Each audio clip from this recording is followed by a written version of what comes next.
9 मई का बयानिया supreme court of Pakistan ने मुकम्मल तौर पर जो है वो उड़ा कर रख दिया है। जस्टिस हाशिम काकर ने बड़े अहम रिमार्क्स दिए हैं, इसकी सारी तफसीलात आपके सामने रखूंगा। फिर वहीं पर इलेक्शन कमीशन ने जिस तरह से पीटीआई को 8 फरवरी 2024 के इलेक्शन से बाहर किया है, इस हवाले से इस बार जो है जस्टिस जमाल मुंदखिल खुलकर जो है वो बोल पड़े हैं, इसकी तफसीलात भी आपके सामने रखूंगा। और फिर वहीं पर एक और 2 नंबरी अटार्नी जनरल मंसूर उस्मान अवान की और हुकूमत की, और किस तरह से जो है ख़ासतौर पे चीफ जस्टिस याया अफरीदी साहब ने अपने जजेस के साथ किस तरह से धोखा किया है, इसकी सारी तफसीलात भी मैं आपके सामने रखूँगा। आज सुप्रीम कोर्ट ऑफ पाकिस्तान में 3 अहम केसेस की समाअत थी।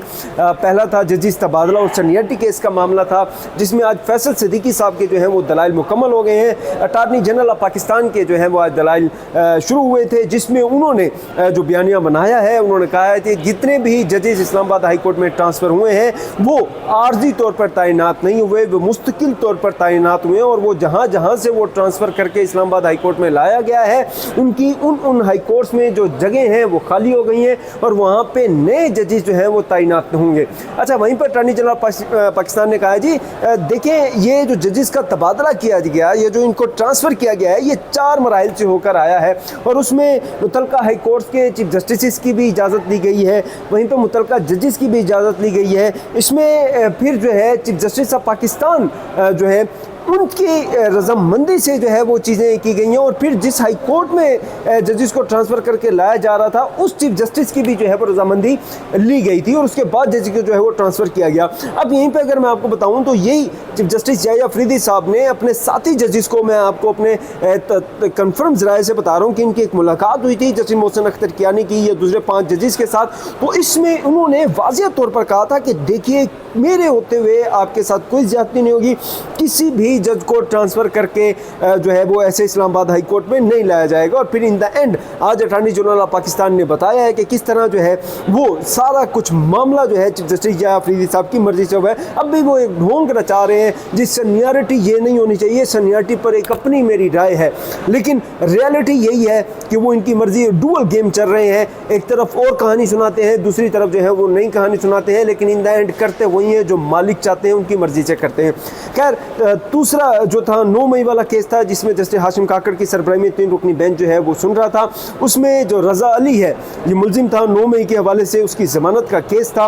उसमें जस्टिस हाशिम काकर साहब ने कहा, जी ये जो आपका केस है, इसमें इल्ज़ाम जो है वो बड़ा एक हैरान कुन है। उन्होंने प्रोसिक्यूटर जनरल ऑफ पाकिस्तान को कहा है कि एक ही पुलिस था जिस पर पत्थर जो है वो मारा गया। आपने कहा, जी इन्होंने पुलिस वाले को पत्थर मारा है। उन्होंने कहा कि एक ही पत्थर 2 बंदों ने, एक ही पुलिस वाले का जो है वो एक ही बंदे को एक ही पत्थर 2 बंदों ने इकट्ठे मिलकर मारा है, और उसके बाद उस पुलिस वाले का नाम भी जो है वो एफआईआर में नहीं है, लेकिन आपने जो है ये एफआईआर भी काट दी, और अब आप ये भी चाहते हैं कि इनकी ज़मानत भी इनको ना दे दी जाए। खैर, उन्होंने कहा, जी बड़ा एक आप कह लें कि बेवकूफ़ाने इल्ज़ामात हैं 9 मई के केसेस में, जिस तरह से ये ट्रायल भी किया जा रहा है। और वहीं पर सवाल हुई कि चीफ जस्टिस याया अफरीदी साहब ने एक आर्डर दिया था कि ट्रायल कोर्ट जो है वो 4 माह में ट्रायल मुकम्मल करेगा, तो उन्होंने कहा, जी अभी तक वो ट्रायल भी मुकम्मल नहीं हो रहा। सुमैर खोसा जो कि 9 मई के मुलजिम जो थे, रज़ा अली उनके वकील थे, उन्होंने कहा, जी वो भी सिर्फ बेसिकली टाइम पर जो ट्रायल नहीं किया जा रहा। खैर, उन्होंने 2 लाख के मुतल्लिकों के अवज़ जो है वो रज़ा अली की जो ज़मानत है वो मंजूर कर ली है। उनके फ़ौरन रिहाई के जो है वो सुप्रीम कोर्ट ऑफ पाकिस्तान ने अहकामात जारी कर दिए हैं। अच्छा, वहीं पर मखसूस नशिस्तों के केस की समाअत थी। आज जो है केस की समाअत बराह रास्त नशर की गई। तमाम लोगों ने जो दानिशमंदी थी जस्टिस अमीनुद्दीन खान साहब की, जस्टिस नुसरत अल-अली साहिबा की, बराह रास्त जो है वो देखी है टीवी स्क्रीनों पर।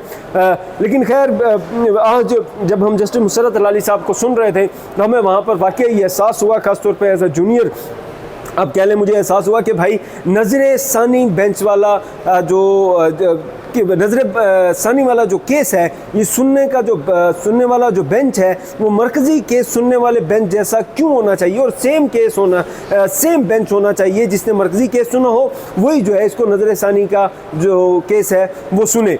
अब ये इन्होंने देखे नजर षानी वाला जो केस लगा हुआ है मखसूस नशिस्तों में, इसमें जो बेंच है वो मुकम्मल तौर पर तब्दील है। तो फिर यहाँ पर आपको फिर दानिशमंदी के जो मंबा हैं वही नज़र आएंगे, जस्टिस अमीनुद्दीन खान साहब जैसे और जस्टिस मुसर्रत अलाली साहिबा जैसे नज़र आएंगे, जिनका पूरी समात में सिर्फ एक ही सवाल था कि सुन्नी इत्तेहाद कौंसिल को जो है वो कैसे जो है उन्होंने आज उनको मखसूस नशिस्त उनको कैसे दे दी, आज़ाद उम्मीदवार उनमें कैसे शामिल हो गए। हालांकि जो मरकज़ी केस था उसमें इस सवाल का जवाब भी दे दिया गया था कि जो सुन्नी इत्तेहाद कौंसिल है वो इलेक्शन में इस वजह से हिस्सा नहीं ले पाई कि उसके जो चेयरमैन हैं हामिद रज़ा साहब वो भी अपनी जो पार्टी है उसी से इलेक्शन लड़ना चाह रहे थे, लेकिन उसके जो कागजात नामजदगी हैं वो मंजूर नहीं किए गए थे, एक्सेप्ट नहीं किए गए थे, उसके लिए मसाइल क्रिएट किए गए थे जिसकी बुनियाद वो जो है वो आज़ाद इलेक्शन लड़े। और फिर वहीं पर पीटीआई के लिए भी जो है वो यही सवालात थे और लोग जो है उनकी तरफ से इलेक्शन में नहीं लड़ सके थे। लेकिन आज जस्टिस जमाल मंदुखाल साहब ने जो है बड़े कमाल किस्म के जो है वो रिमार्क्स दिए हैं, बड़े तगड़े आप कह लें कि उन्होंने आज बात की है। उन्होंने इलेक्शन कमीशन से भी उन्होंने जो है वो जवाबदार ठहराया। उन्होंने कहा जी कैसे इलेक्शन कमीशन कर सकता है, एक पाकिस्तान की बड़ी सियासी जमात को किस तरह से आप इलेक्शन से बाहर कर सकते हैं। उन्होंने कहा जी देखिए एक सिंबल जो है ना वो जितने भी उम्मीदवार हैं सिर्फ उनकी एक पहचान होता है कि ठीक है यार इस पार्टी का ये उम्मीदवार है तो इस बुनियाद पर इसको इलेक्शन दिया जाए, वो सिर्फ सिंबल जो है वो जो उम्मीदवार है उसकी पहचान होती है। लेकिन इसका ये मतलब नहीं होता कि अगर किसी सियासी जमात से कोई भी सिंबल वापस ले लिया गया है तो वो सियासी जमात जो है वो ख़त्म नहीं हो जाती। ऐसा नहीं हो जाता है कि उसको इलेक्शन लड़ने ही ना दिया जाए। और फिर उन्होंने कहा कि जिन लोगों के मामलात थे, जिस तरह से लोगों से जो रिटर्निंग अफसरान ने मामलात किए और फिर जिस तरह से उनके कागजात नामजदगी के हवाले से उन्होंने मुस्तरद किए जो है उस पर भी उन्होंने सवालात उठाए थे। उन्होंने कहा कि इस हवाले से इलेक्शन कमीशन का हमें एक्ट जो है वो देखना पड़ेगा और फिर उसी बुनियाद पर बुनियाद बनाकर जो है जस्टिस मोहम्मद जमाल मंदुखेल ने जो है बड़े अहम सवाल उठाए। लेकिन वहीं पर हमें जस्टिस मोहम्मद अली मज़हर, जस्टिस अमीनुद्दीन खान तो मालिकों की वफादारी कर ही रहे थे। वहीं पर आज मुझे जस्टिस हसन अजहर रिजवी जो है वो भी नज़र करते हुए नज़र आए, वो भी उन्होंने भी अपनी सीवी पेश कर दी है मालिकों को। उनका भी आप देखेंगे जो है रिबर्टल होगा, वो भी अपने फैसले से जो है वो हटते हुए नज़र आएंगे। जस्टिस मोहम्मद अली मज़हर तो ऑलरेडी आपको पता ही है वो पीछे हट जाएंगे।